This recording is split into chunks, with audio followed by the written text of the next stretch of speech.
Di hari kedua Lebaran Idul Fitri, penumpang kereta api di stasiun Kota Prabu Mulih terpantau ramai. Penumpang kereta api masih didominasi oleh penumpang yang melakukan perjalanan mudik ke kampung halaman. Menurut Kepala Stasiun Kota Prabu Mulih, Amanci mengatakan untuk penumpang yang melakukan mudik di hari Lebaran kedua ini, kemungkinan karena tidak kebagian tiket untuk mudik sebelum hari Lebaran.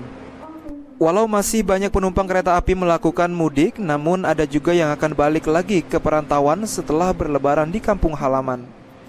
Saat ini untuk tiket kereta api tujuan Tanjung Karang maupun tiket kereta api tujuan Lubuk Linggau untuk keberangkatan dari stasiun Kota Prabu Mulih sudah habis terjual.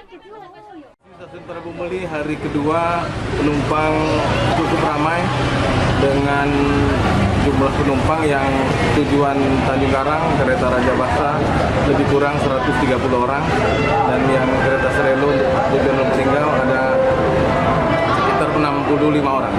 Ini didominasi penumpang balik atau arus mudik? Sepertinya masih campuran gitu ya. Yang balik juga masih ada, yang mudik juga masih ada gitu ya. Untuk diperkirakan harus balik, kapan itu Pak Ais? Harus balik mungkin bisa sampai tanggal 16 gitu. Sementara tiket sudah habis sampai tanggal 23. Sementara itu, salah satu penumpang yang naik dari stasiun Kota Prabu Mulih mengaku sudah melakukan balik setelah mudik lebaran di kampung halaman. Anggi Perkasa, PAL TV.